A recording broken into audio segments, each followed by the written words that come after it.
Today's topic is concerned about the doctrines.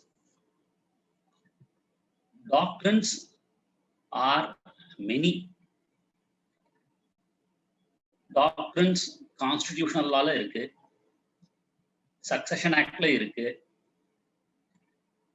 Transfer of Property Act la irukku, and in many other acts. Today, our concentration will be on the doctrines touched in the Transfer of Property Act. This doctrines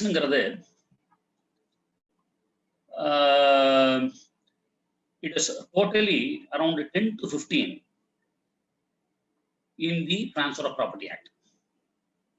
Now, we shall discuss the same one by one. I will just cite you an example of how many doctrines it would be like this. One is, we have seen doctrine of suspendence, part performance, other tavara, the elections, apportionment, idallam varudhu, marshalling, contribution, idallam. There are, while touching upon this doctrine, we shall also touch upon certain rules. That is, right of an unborn person, that is rule against a double possibility, perpetuity, upon doctrine of failure of prior interest, Cypre doctrine or Cyprus, whatever, however we call it, doctrines of on ostensible ownership, substituted security, doctrine of feeding the grant by estoppel, doctrine of priority, doctrine of holding over in case of these. It is around 10 doctrines that I have selected for the day. So that will be very useful for the practitioners in many ways. Okay, now before venturing into what is this doctrine, let us understand what the doctrine is. Now we are going to see the different types of doctrines. At the same time, first we shall see what is a doctrine. Doctrine 9. Doctrine is nothing but a principle, ஒரு கோட்பாடு, ஒரு வரைமுறை. இது நம்ம follow பண்றோம் அப்படிங்கிற ஒரு principle. என்ன மாதிரி பிரின்சிபிளா இருக்கலாம் நம்மளை பொறுத்த வரைக்கும்? It can be a branch in knowledge of law. Doctrine, Webster டிக்ஷனரியில நம்ம பார்த்தோம்னா, it is a system of belief அப்படிங்கிறாங்க. Military principles or set of strategies அப்படின்னு சொல்றாங்க. டாக்ட்ரின்ஸ்ங்கிறது என்னன்னா, something that is taught, வழி வழியா சொல்லித்தரது. இதுதான் இந்த மாதிரி தான் இருக்கணும். ஃபார் எக்ஸாம்பிள், நம்ம வந்து ஃப்ராடுலண்ட் டிரான்ஸ்ஃபர் பார்க்கணும், ஃப்ராடு பண்ணக்கூடாது. என்னதான் லா இருந்தாலும் ஃப்ராடு பண்ணா law will not help. So it is a detachment from law. Facts law பிரகாரம் இருந்தா கூட சப்போஸ் ஒருத்தர் ஃப்ராடு பண்ணிட்டா, ஸோ நம்ம அந்த டாக்டரின் அப்ளை பண்ணி அதுக்கு உண்டான பரிகாரத்தை தரோம். So so far as we are concerned, doctrine is a rule, a theory. ஒன்றும் இல்லை. In case of Bible, what we say, 10 commandments is a doctrine. 10 கட்டளைகள் doctrine. So ஒரு general living ke we have doctrines. Similarly, we have doctrines in each of the subjects concerned in law. Medical doctrines இருக்கு, legal doctrines நம்ம பார்க்கிறோம்னா ஒவ்வொன்றா நம்ம பார்க்கலாம். Now let us commence with doctrine of double possibility. இது actual rule against double possibility அப்படின்னு சொல்லுவாங்க, or a right of an unborn person அப்படின்னு சொல்லுவாங்க. Even though I had an occasion to go through some of the provisions what I am going to discuss today, in my previous sessions, like the Master Class and Transfer of Property Act, I wish to, since we are dealing today with the doctrines, I wish to also combine certain rules so that it will help the viewers to reappreciate or rethink or review or revisit the same provisions, even though we have learned it previously. So, one aspect, unborn person, right of an unborn person. என்னன்னு நம்ம இப்ப we will see. Section 13 of the Transfer of Property Act deals with transfer for benefit of unborn person. முதல் கிளாஸ்ல நம்ம பார்க்கும்போது I stressed upon section 5 of the act. 5 of the act said that transfer can be made only between living persons. So today, what is the right of an unborn person? Whether a transfer can be made by a living person to a person who is not yet born, or to a person who has not at all come into existence in this world. கொடுக்க முடியுமா? அப்ப இன்னொருத்தருக்கு கொடுக்கலாம். But உலகத்திலேயே இல்லாத ஒருத்தருக்கு தர முடியுமா அப்படின்னா இந்த ரூல், அதாவது இத டாக்டர்னும் சொல்லி இந்த ஆங்கிள் இட் இஸ் பாசிபிள் அப்படின்னு சொல்றாங்க. Section 13 it will apply to what அப்படிங்கறத நம்ம பார்க்கலாம். ரெண்டு கண்டிஷன் தான் நம்ம இதுல பார்க்கணும். Simple, this section is a very simple section, but since we don't get cases repeatedly, it will often we will lose sight of it, the sight of those principles. ரெண்டு condition தான் இந்த செக்ஷனை புரிஞ்சுக்கிறதுக்கு ரொம்ப ஹெல்ப்ஃபுல்லா இருக்கும். One is the act says prior interest and two remaining interest, that is absolute interest. இது ரெண்டு இருந்தா நம்ம கண்டுபிடிச்சோம்னா that is sufficient. That is what it says is a person can transfer to an unborn person provided or through a living person. அதாவது ஒரு living பர்சனுக்கு prior interest முதல்ல கொடுத்துடணும். ஒரு ஏஜென்ட் மாதிரி, இந்த அப்பா இந்த ப்ராப்பர்ட்டியை வச்சுக்க, நான் போயிடுவேன், புதுசா வர குழந்தைக்கு நீ இதை கொடுத்துரு அப்படின்னு சொல்லணும். So a living person conveys the property to another living person with a limited right to give the full right, the remainder, the absolute right to the unborn person. அதாவது பிறக்கக்கூடிய குழந்தைக்கு முழு உரிமையையும் தரணும். அதுதான் இந்த ரூல். இஃப் சப்போஸ் லைஃப் இன்ட்ரெஸ்டையும் கொடுத்துட்டு இவருக்கு நீ வாழும் வரை இந்த ப்ராப்பர்ட்டியை வச்சுக்கலாம் அப்படின்னு சொல்லிட்டு, பிறக்க போற குழந்தையும் வாழும் வரை அந்த ப்ராப்பர்ட்டியை வச்சுக்கலாம் அப்படின்னு சொல்லிட்டு, அதுக்கு பிறக்க போற குழந்தைக்கு இந்த ப்ராப்பர்ட்டி முழுசா போகணும் அப்படின்னு சொன்னா தென் அந்த ரூல் செல்லாது. சோ பிறக்கிற குழந்தைக்கு பிறக்க போற குழந்தைக்கு கொடுக்கணும்னா அப்சல்யூட்டா கொடுக்கணும். That is the section. Limited right கொடுக்க முடியாது. இதோட டிஸ்டிங்ஷன் தான் 14. Section 14 rule against perpetuity. Rule against பெர்பெச்சுவிட்டில என்ன சொல்றாங்க? Yes, if you want to give it to persons, limited right கொடுத்துக்கிட்டே போகணும் அப்படின்னா யாரெல்லாம் உயிரோடு இருக்காங்களோ லிமிட்டட் ரைட் கொடுத்துக்கிட்டே போகணும். அப்பாக்கு, சித்தப்பாக்கு, பெரியப்பாக்கு, அவரோட பையனுக்கு யார் உயிரோடு இருக்காங்களோ போதும், just you give it. But ஃபைனலா யாருக்கு நீங்க கொடுக்கணும் அப்படின்னு நினைக்கிறீங்களோ, ஃபைனலா கொடுக்கணும்னு நினைக்கிற ஆளு அவருக்கு அப்சல்யூட் ரைட்டை கொடுத்துடணும். A can give the property to X, Y, Z, x1, x2, x3 போலாம். But when Mr. A wants to give the property to an ultimate person, then he must have to give the absolute right to that person. Simple point. If suppose that person is a minor, then he can add a condition that the property will absolutely vest on the minor immediately after attaining the majority. So the distinction between unborn person section 13 and 14 is there the absolute beneficiary is not yet born. Here the absolute beneficiary is available he can name him. கடைசியில ஒருத்தருக்கு கொடுக்கும் பொழுது but absolute ரைட்ல கொடுத்துரும். So this is the distinction of these two doctrines. இந்த doctrines வந்து எப்போ apply ஆகாதுன்னா சேரிட்டிக்கு கொடுக்கறதா இருந்தா you need not give an இது லைஃப் இன்ட்ரெஸ்ட் கொடுக்க வேணாம். You can just give it as a இது எக்ஸப்ஷன் சார்ஜா இருந்தா இதை பைண்ட் பண்ணாது. இந்த மாதிரி சில சர்க்கம்ஸ்டான்சஸ்ல இந்த ரூல் பைண்ட் ஆகாது.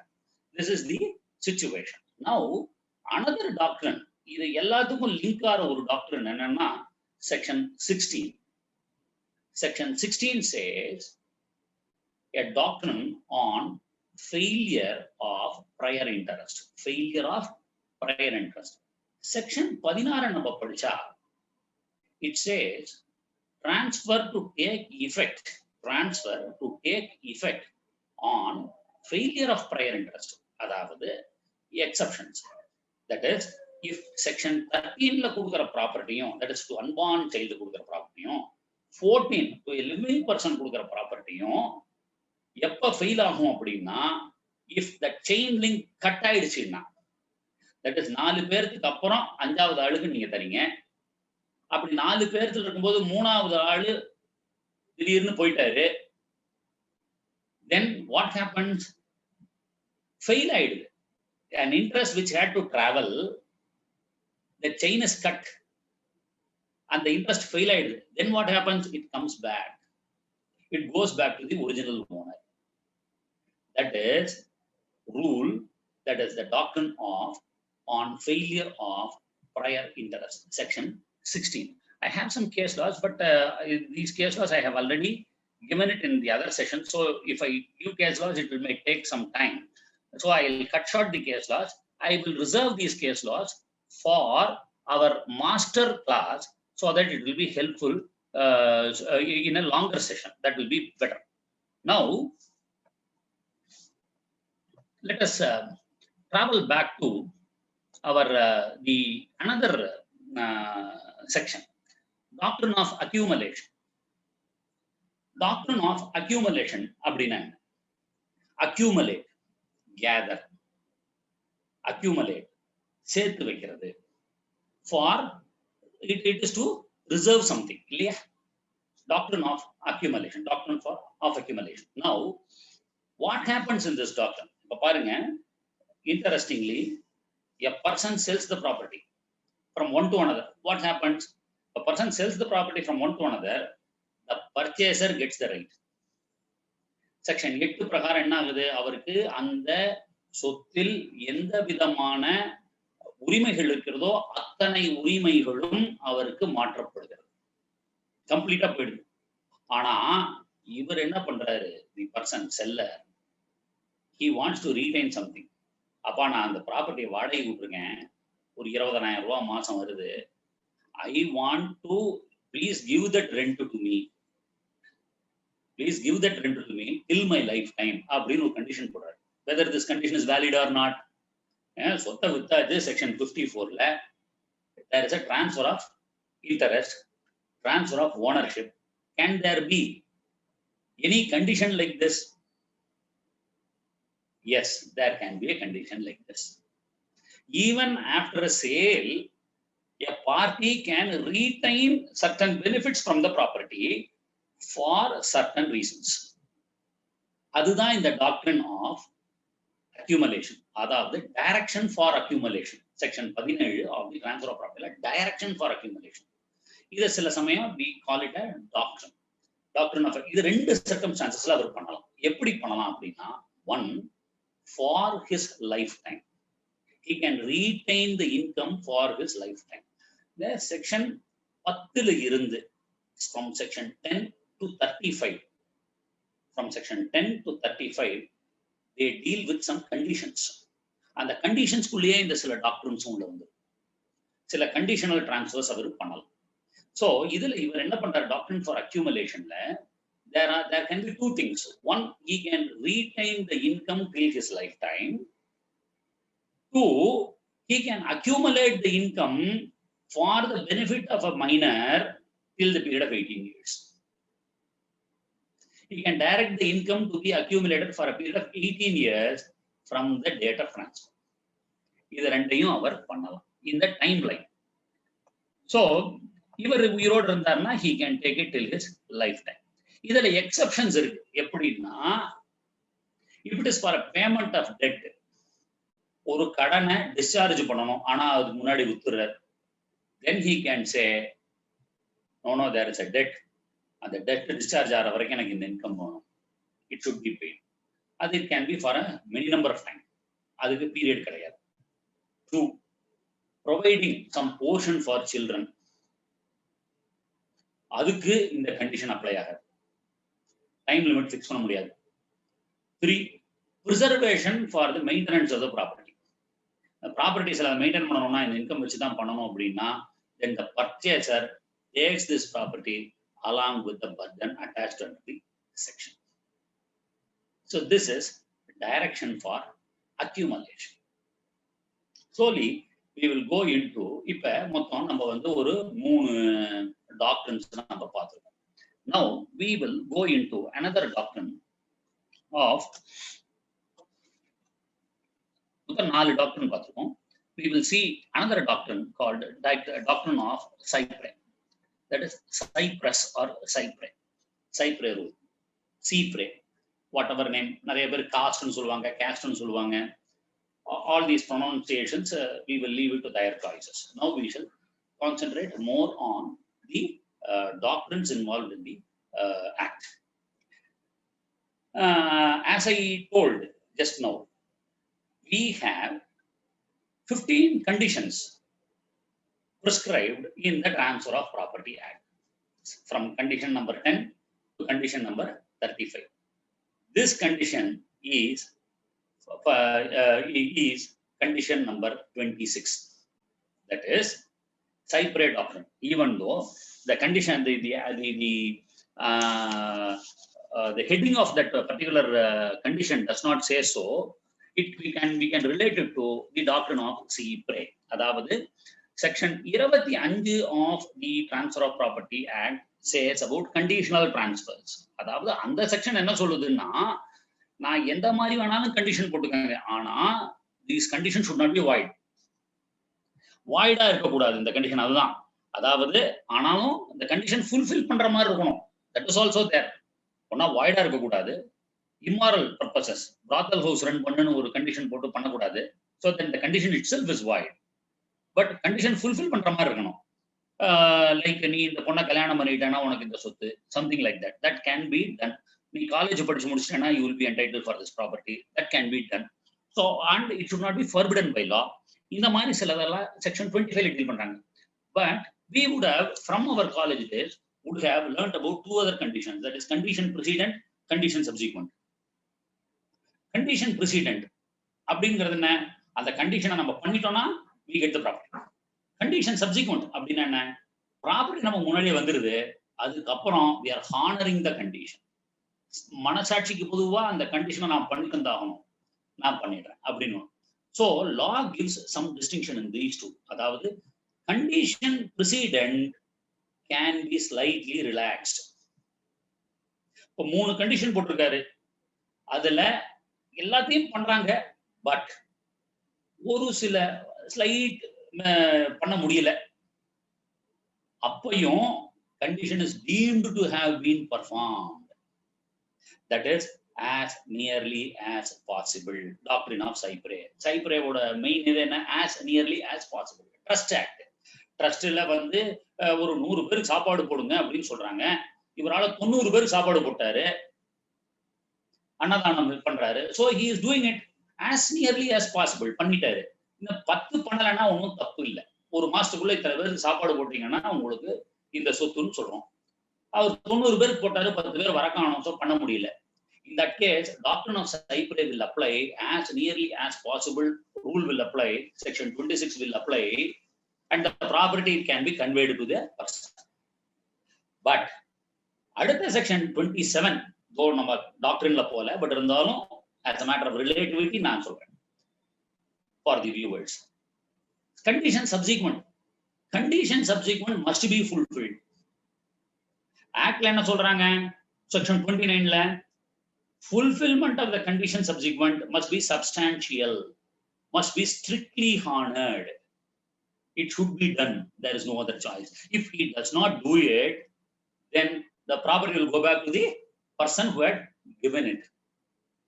But condition precedent, even if there is some lapse, appa, chittappa, periyappa, மூணு பேர்த்தையும் ஒரு பர்மிஷன் வாங்கி ஒரு பொண்ணை கல்யாணம் பண்ணிக்கணும்னு சொல்றாங்க.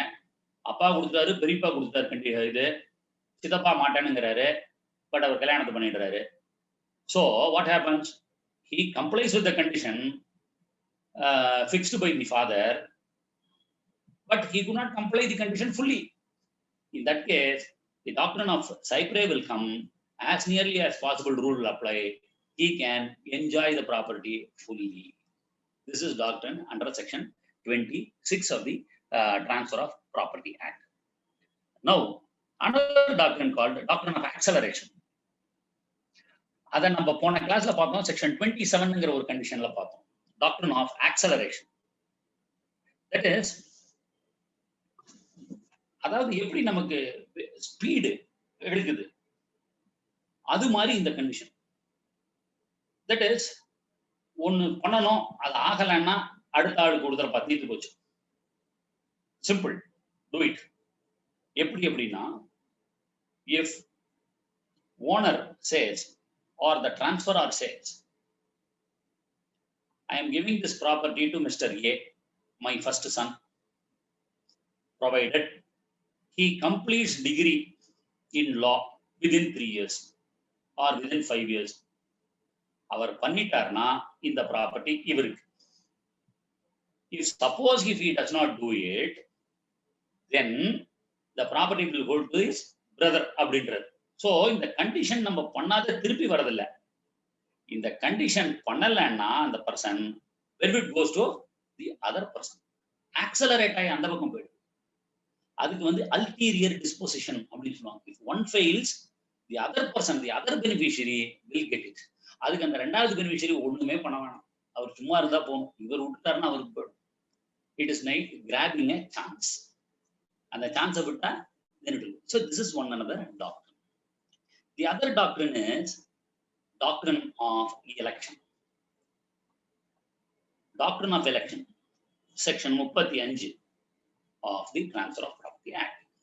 Election. Election means what? Election is nothing but to elect, that is to select. அப்ப select பண்ணனும்னாவே there are 2 or 3 choices. So he must have to take that choice. If he takes one choice, then it means that he is losing the other one. Or he should take the choice of rejecting that. இந்த choice அவர் எடுத்தே தீரணும், இல்லைன்னா it goes to the person who has given. இந்த மாதிரி ஒரு provision Transfer of Property Actல இருக்கு. We apply this provision, practitioners apply this provision in many cases, even in the lease. ஒன்றும் இல்லை, while filing return statement 2 course of defense வைக்கிறாருன்னு வைங்க. ஒன்று possibly civil litigation lawyers could have seen I am the owner னு ஒன்று வைக்கிறது, I have an adverse possession வைக்கிறது. Adverse பொசிஷனாவே இன்னொருத்தன் தான் ஓனர்னு அர்த்தம். So in that case you have to select, you have to elect that, you choose. ஒரு சமயத்தில் நான் பொசிஷன்ல இருக்கேன்னு சொல்றது, இன்னொரு சமயத்தில் நான் அக்ரிமெண்ட்ல இருக்கேன்னு சொல்றது. You choose. Only then you are entitled for, you must have to take some definite standard. That is doctrine of election. Even though we see it in the Transfer of Property Act, this rule is almost applied in many areas where we can apply it relevantly. So this doctrine means election. This is அப்படின்னா, in the previous 5-6 doctrines, what we seen is the person has transferred as a owner. But in the doctrine, even though he is not the owner of the property, he transfers.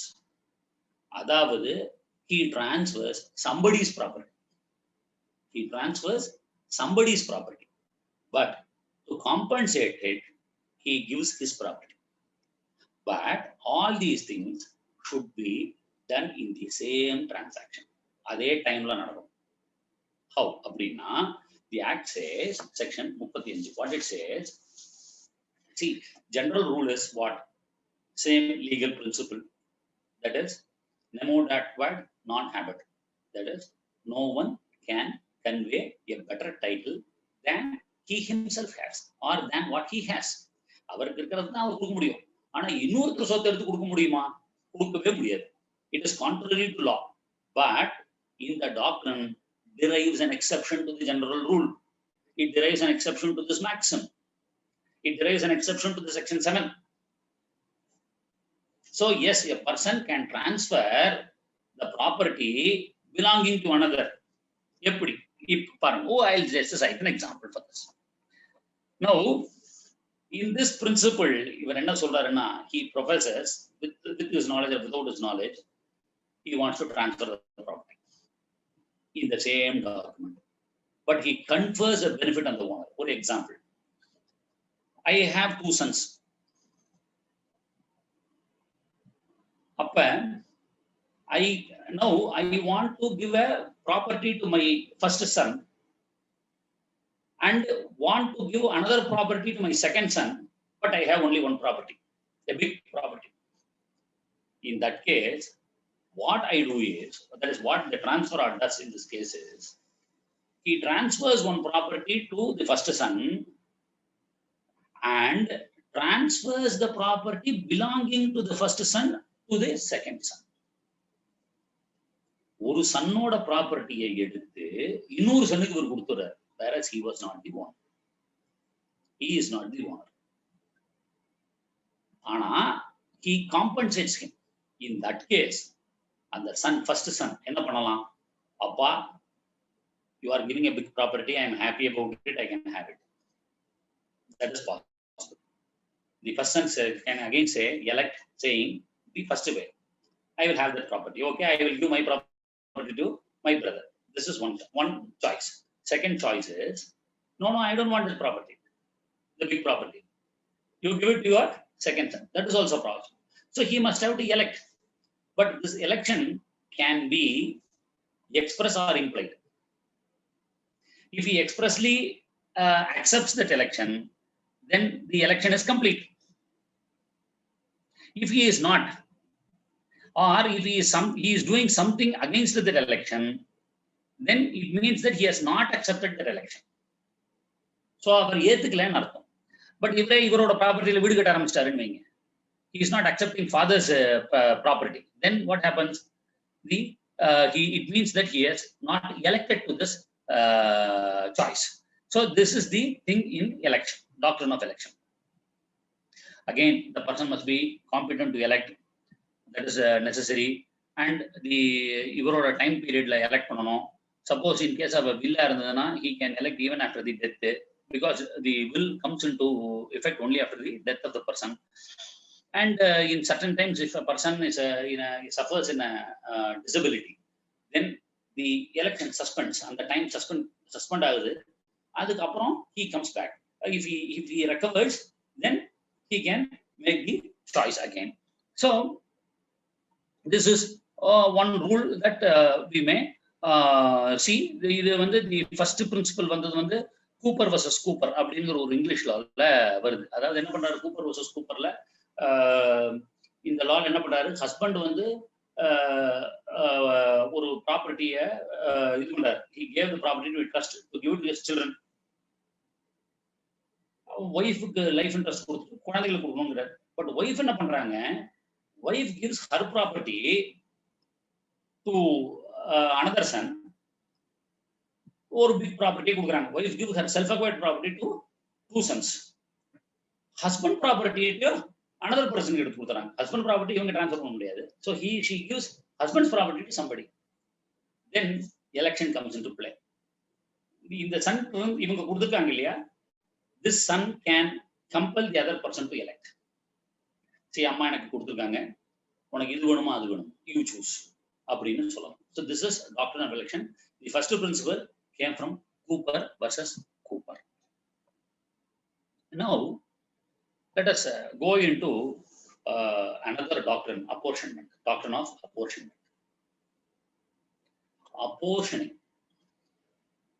Apportioning வந்து பிரிக்கிறது, dividing. sharing, proportionately giving. This is apportionment. அப்ப apportionment இருந்தாலே there may be 2 or 3% entitled to it இல்லையா? ஒருத்தருக்கும் மேற்பட்ட நபர்கள் இருந்தா தான் நம்ம பிரிக்கணும், ஒரே ஆள் இருந்தா பிரிக்க தேவையில்லை. So this is apportionment. அப்ப என்னன்னா இது ரெண்டா பிரிக்கிறாங்க, இந்த டாக்டர்னா ரெண்டா பிரிக்கலாம், apportionment by time and apportionment by estate அப்படின்னு பிரிக்கலாம். Section 36 section 37.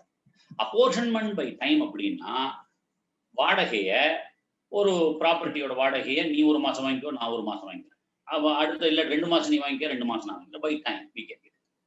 பை எஸ்டேட் அப்படின்னா ஷேரர்ஸ், யாரெல்லாம் ஷேரர்ஸோ அந்த ஷேரர்ஸ் வந்து ரெஸ்பெக்டிவ் ஷேருக்கு ஏத்த மாதிரி they can take that remuneration or they are liable for that payment.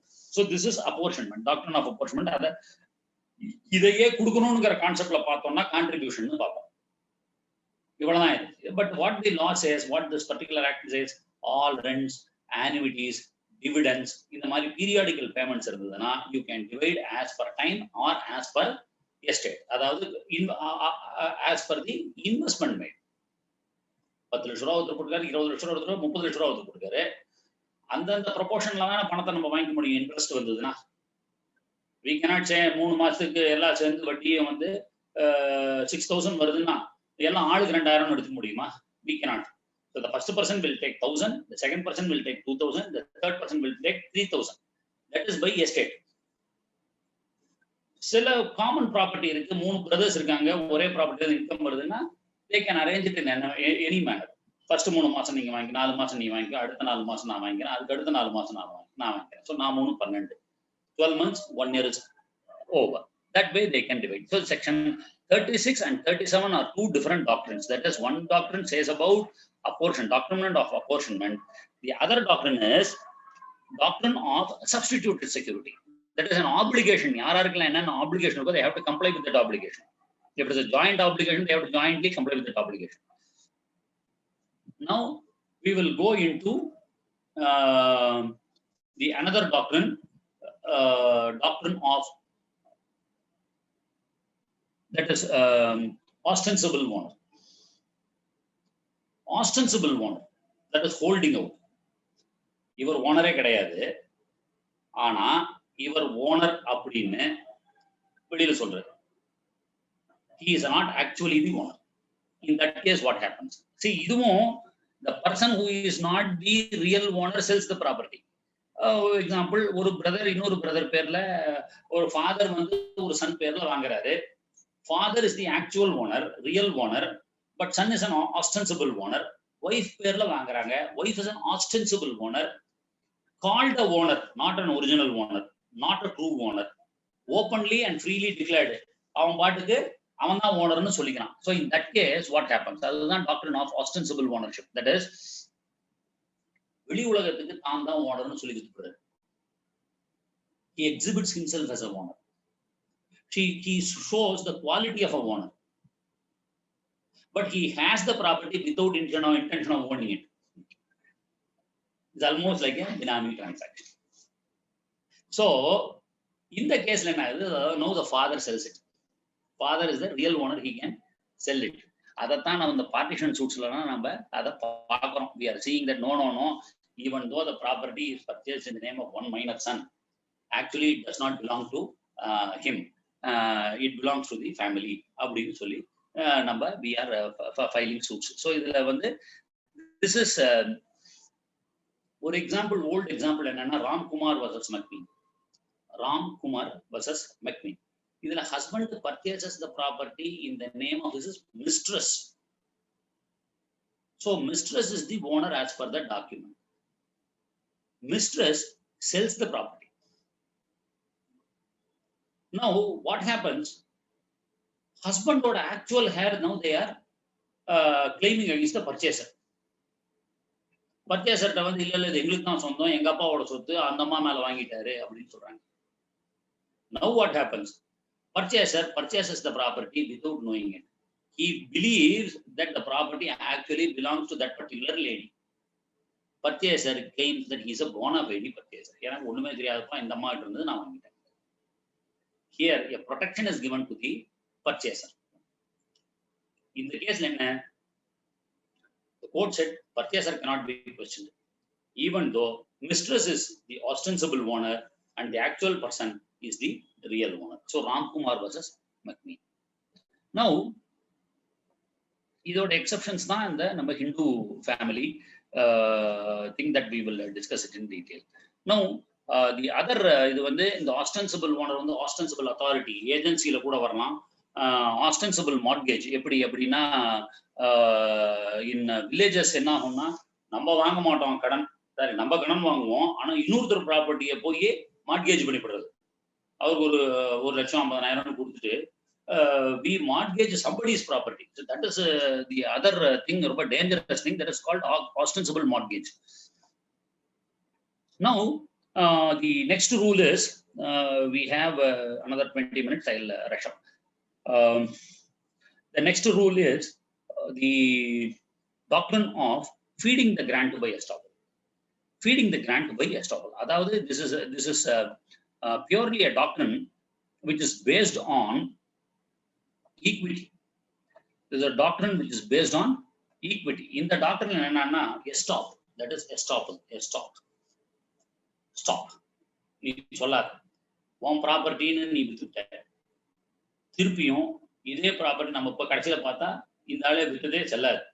But provided at later point of time இந்த property அவருக்கே வந்ததுன்னா, அதாவது வித்தவருக்கே வந்தா, then the purchaser is entitled.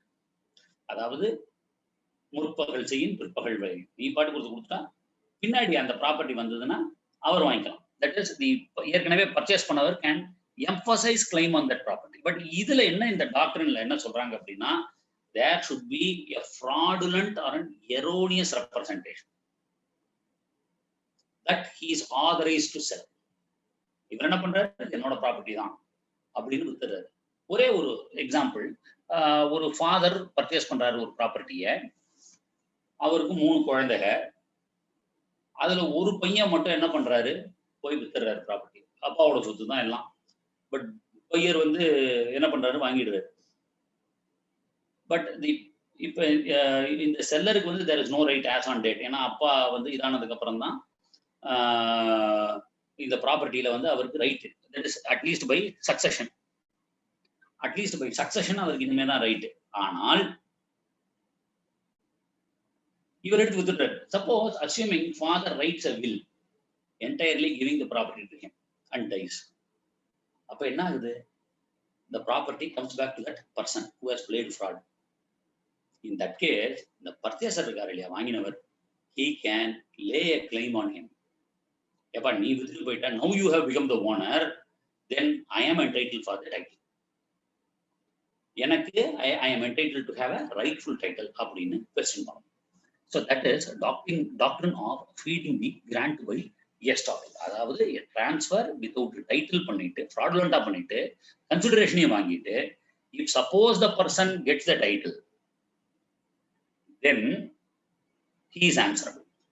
But the purchaser must have to exercise that option.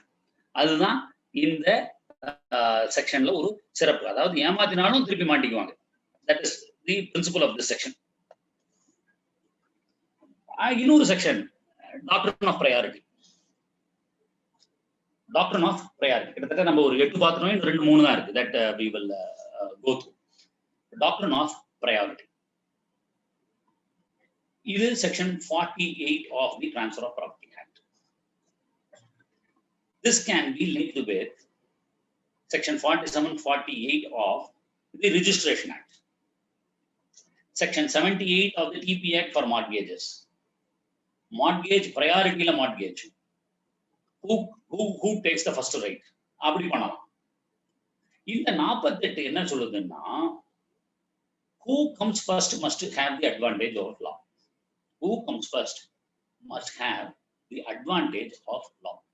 அதாவது இப்போ ஒரே ப்ராப்பர்ட்டியை அந்த ஆள் பல பேருக்கு வித்து போடுறாரு. Same person same property, he sells it to different persons. ஒருத்தர் அந்த ப்ராப்பர்ட்டி ஒரு ஆளுக்கு தான் கொடுக்க முடியும், because title goes to the other person. அது பாட்டு பண்ணிட்டு சும்மா சேல் டீட் எழுதிக்கிட்டே இருக்கிறது. In that case, what the law says is, first யார் டாக்குமெண்ட் போட்டாங்களோ then he takes a priority right. Same principle நம்ம மார்ட்கேஜுக்கு அப்ளை பண்ணிப்போம். இங்க மார்ட்கேஜ் பண்ணிட்டு போய் அந்த பேங்க்ல மார்ட்கேஜ் பண்ணிட்டு போய் அந்த ஆள்கிட்ட மார்ட்கேஜ் பண்ணிட்டு இப்படியே 3-4 மார்ட்கேஜ் பண்ணாலுமே the person who had taken the document first gets the better right, irrespective of the registration. Suppose நான் பண்ணி தரேன் ஒரு டாக்குமெண்ட்டை, ரெஜிஸ்ட்ரேஷன் 20 நாளைக்கு அப்புறம் வைக்கிறேன், பட் 10 நாள்லயே நான் போய் இன்னொருத்தருக்கு ப்ராப்பர்ட்டியை வித்துட்டு உடனே ரெஜிஸ்டரும் பண்ணிடுறேன். then what happens? ரெஜிஸ்டர் பண்ணதுனால the person, that is the second person, cannot claim any right. The first person who had taken the document on the first day, even though his registration was deferred to the another 10 days or 20 days, he can claim the right. That is the doctrine of priority.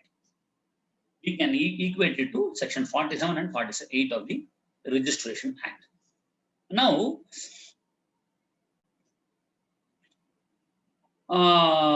we will slowly go into the other doctrine, that is doctrine of lis pendens. Oh, I have some few more doctrines to deal. I hope I'll complete the session within the time allotted. Doctrine of lis pendens. Lis pendens ங்கிற doctrine. இந்த வார்த்தையை நம்ம பிரிக்கிறோம். We are dividing this into two. One is lis, another one is pendens.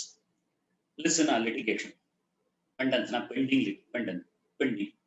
So pending litigation. அதாவது ஒரு வழக்கு நிலுவையில் இருக்கும் பொழுது இந்த சொத்தை பொறுத்து எந்த விதமான மாற்றங்களும் இருந்தால் then in the doctrine apply. Section 52 doctrine will be applied. That is, அப்ப வழக்கு நிலுவையில் இருந்தால்னா என்ன அர்த்தம்? எக்ஸ்பிளனேஷன் என்ன சொல்றாங்க? It must be on from the date of filing. Filing dateல இருந்தே இந்த டாக்டரின் ஸ்டார்ட் ஆயிடும். தட் இஸ் ப்ரொடெக்ஷன் ஸ்டார்ட் ஆயிடும். இந்த வழக்கு போட்டவருக்கு ஒரு ப்ரொடெக்ஷன் வந்துருது, irrespective of the purchaser. Purchaser இதுல எக்ஸப்ஷன் என்னன்னா, போனாஃபைடி பர்ச்சேசரா இருந்தா தான் அவர் தப்பிக்க முடியும். இந்த தெரிஞ்சு வாங்கிட்டாருன்னா then this doctrine apply. then என்ன degree ஆறதோ the degree will bind him. அதுதான் இந்த இது. அப்ப what the section says அப்படின்னா ஒரு 4-5 மெயின் பாயிண்ட் அவங்க சொல்றாங்க. அதாவது என்னென்ன பாயிண்ட்ஸ் அவங்க சொல்றாங்க அப்படின்னா, what they say is the suit should be spending, it must be in the competent court, it must not be a collusive suit, or the property or interest in the property must be directly and specifically in question, and the sale, if during the pendency of the proceeding பண்ணும் பொழுது, if the sale is made without the permission of the court, with the permission of the court போகும்போது the court will protect, may pass some directions. So the sale, if it is made without the permission of the court, then it is hit by lis pendens. The purchaser cannot claim a better right unless he shows bona fides in the transaction. இல்லைன்னா பண்ண முடியாது. அதுக்கு என்ன, ஒரே ஒரு evidence தான் தரணும். That is evidence என்ன மாதிரி இருக்கணும்னா, he is totally ignorant, he made necessary search or necessary inquiries, in spite of it he could not get any information. அந்த மாதிரி சமயத்துல வந்து he is protected. But all other respect, the sale will be result subject to the result of the suit, decree, whatever it is. Now the next doctrine is fraudulent transfer, section 53 of the act.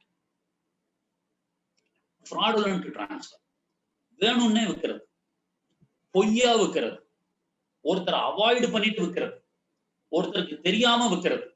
This is fraudulent transfer.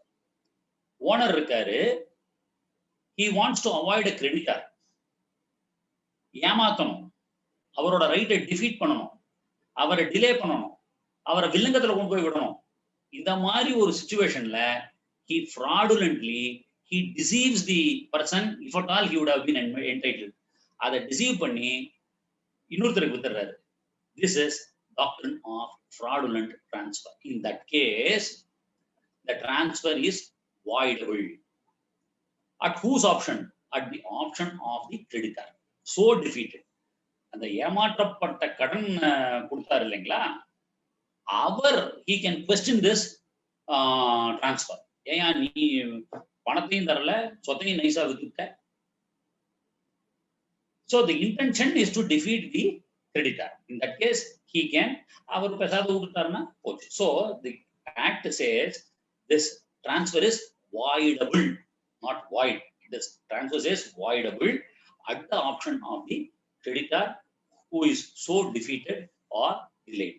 அப்ப suppose உண்மையாவே creditor இருக்கார், but somebody has purchased the property without knowing that somebody may claim, அப்ப bona fide purchaser. Bona fide purchaser is protected. But இந்த டாக்டருக்கு ஒரு exception இருக்கு. இவர் வேணும்னே கடனை திருப்பி கட்டணும், ப்ராப்பர்ட்டி இருக்கும்னு வச்சுக்கோங்க. பட் law of insolvency மூலமா இந்த property விற்கப்பட்டால் then the creditor cannot say anything. If the law takes இதுல போயிடுச்சு, ஆபரேஷன் ஆஃப் லால போயிடுச்சு அப்படின்னா then the creditor cannot apply this law and do it.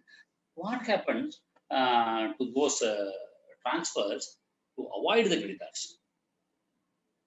Genuinely, அந்த மாதிரி that is genuine transactions. இவர் இருக்காரு, he wants to give the benefit of that property to his son.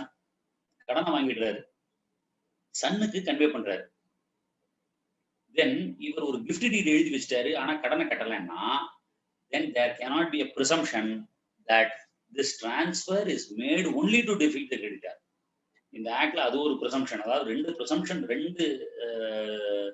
Protection வருது. ஒன்னு போனஃபைடா பர்ச்சேஸ் பண்ணவருக்கு ஒரு ப்ரொடெக்ஷனும், இன்னொன்னு என்னன்னா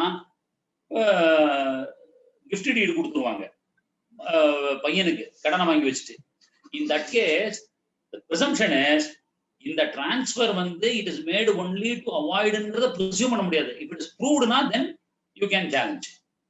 So no transfer made without consideration shall be deemed to be, no transfer without consideration shall be deemed to be made with an intent to defeat the creditor, even if the subsequent transfer is made for consideration. அதாவது இவர் பையனுக்கு கொடுத்துறாரு, பையன் இருந்து 50 லட்சம் ரூபாய்க்கு வித்துறாரு. Even the subsequent transfer is made for consideration, then we cannot presume or we cannot deem it fit that it is made only to defeat the creditors. So this is the section with the doctrine with respect to 53, that is fraudulent transfer. Another doctrine, part performance. Part performance, Bathiya performance. 53A. இந்த ப்ரொவிஷனே 1929ல தான் வந்தது. It was introduced. 53A introduce பண்றாங்க. இதுல என்னன்னா this particular இது வந்து it is based on a contract. Registration லாஸ்ல ஒரு செக்ஷன் 17ல என்ன பண்ணிடுறாங்க, if possession is handed over on the basis of the sale agreement then it should be registered அப்படின்னு சொல்றாங்க.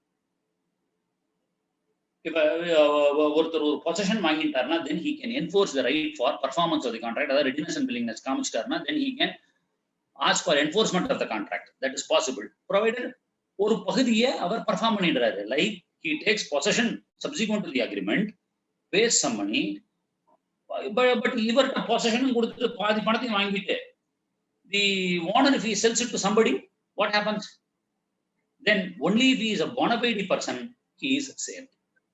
ஒரு 3-4 section in the Transfer of Property Act gives protection to bona fide purchasers. That is less pendants இருந்தாலும் சரி, part performance இருந்தாலும் சரி, fraudulent transfers இருந்தாலும் சரி, if he is a bona fide purchaser then the act gives them the protection. இதுல என்ன essentialனா it should be return contract, that should have been a consideration, they must have taken possession in furtherance to the contract. So transferee, that is the person who is in possession, must have performed something in the pursuant to the contract. இதெல்லாம் பண்ணியிருக்கோம். This is the applicability of section 53A. Now ஒரு portion of the principles நம்ம cover பண்ணிட்டோம். We are now into the end of the session. என்ன?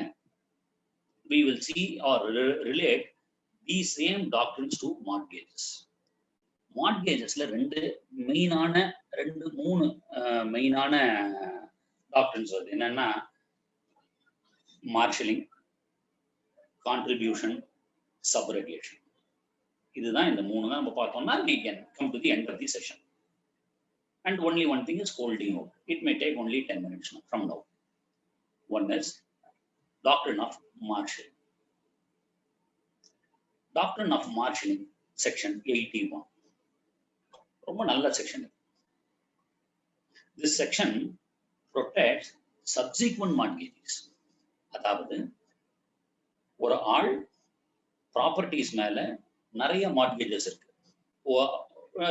So அப்ப என்ன ஆகுது, யார் எப்படி how can they emphasise their right அப்படிங்கிறத காமிக்கிறது தான் இந்த மார்ஷல். அதாவது என்னன்னா மார்ஷல்னா என்னங்கிறத நம்ம பார்ப்போம். மார்ஷல்ங்கிறது என்ன? Simple, arrange. அரேஞ்ச் ஒரு இதை வந்து வகைப்படுத்துதல், ரேங்கிங், யாருக்கு எப்படி எப்படி பணத்தை கொடுக்கலாம், ரேங்கிங், யாருக்கு எந்த ரைட்டை வச்சு பணத்தை தரலாம், ஒருத்தர் எந்த பொசிஷன்ல வைக்கலாம், that is ranking in order. This section is only related to mortgages. அதாவது எல்லா மார்ட்கேஜஸையும் we bring together and putting them in order. ஒவ்வொருத்தரையா வரிசைப்படுத்துறோம், யாருக்கு எப்படி பணத்தை கொடுக்கறது அப்படின்னு. ஒரு சின்ன எக்ஸாம்பிள், அதாவது இன்னொரு வார்த்தை, it is to arranging for what? Arranging for the purpose of settling the claims of 2 or more persons. 2-3 பேர் இருந்தா தானே அரேஞ்ச் பண்ணணும், இல்லைன்னா தேவையில்லையே. பட் எதுக்காக? ரிகார்டிங் தி காமன் ப்ராப்பர்ட்டிஸ். ஸோ ஒரு 3-4 பேருக்கும் காமனா இருக்கணும் அந்த ப்ராப்பர்ட்டி. 3 பேர் இருந்து ஒருத்தர் இவர்கிட்ட கடன் வாங்கி, ஒருத்தர் அவர்கிட்ட கடன் வாங்கி, இன்னொருத்தர் இவர்கிட்ட கடன் வாங்கினா காமன். ஒரு 2 பேருக்கு ஒருத்தரும் ஒரு ப்ராப்பர்ட்டி இன்னொருத்தரும் வாங்கி இருந்தாலும் காமன் ப்ராப்பர்ட்டி வராது. So it should be common property with respect to those common creditors. That is, each individual creditors must not have any individual claim. அதுதான் முக்கியம். இதுல என்ன ஒரு எக்ஸாம்பிள் சொல்லணும் அப்படின்னா, assuming that ஒரு ஏ அவருக்கு 2 ப்ராப்பர்ட்டி இருக்கு. சென்னையில ஒரு ப்ராப்பர்ட்டி, பெங்களூர்ல ஒரு ப்ராப்பர்ட்டி, இப்படி வச்சுக்கோங்க. தமிழ்நாட்டுல ஒண்ணு, கர்நாடகாவில் 2 property. He mortgages to a bank. இந்த 2 ப்ராப்பர்ட்டியுமே மார்ட்கேஜ். ஸோ என்ன ஆகுது? Bank has the charge over the property. Correct? about both the properties. Fine, that's good. This first segment is over. Now இந்த ஏ என்ன பண்றாரு? போய் he goes to a money lender and mortgages Chennai property. He leaves the Bangalore property, but he mortgages Chennai property. So இந்த Chennai property மட்டும் now it is mortgaged to 2 persons. One to the bank and also to the private money lender. So penna money lender வந்து he cannot exercise any right over Bangalore property. Chennai property தான் இவருக்கு right, பேங்க்குக்கு right. Now இப்ப arrange பண்ணோம், என்ன பண்றோம்?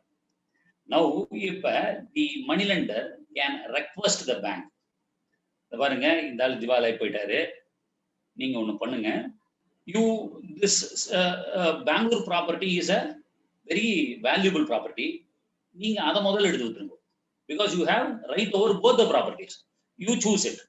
You take a better right than me. என்னை விட நல்ல ரைட் நீங்க எடுத்துக்கோங்க. சென்னை ப்ராப்பர்ட்டி எனக்கு விட்டுருங்க. ஸோ இப்போ இவருக்கு வெறும் 10 லட்சம் ரூபாய்க்கு சென்னை ப்ராப்பர்ட்டியில வித்தாவே பணம் வந்துரும்னா he can take that choice.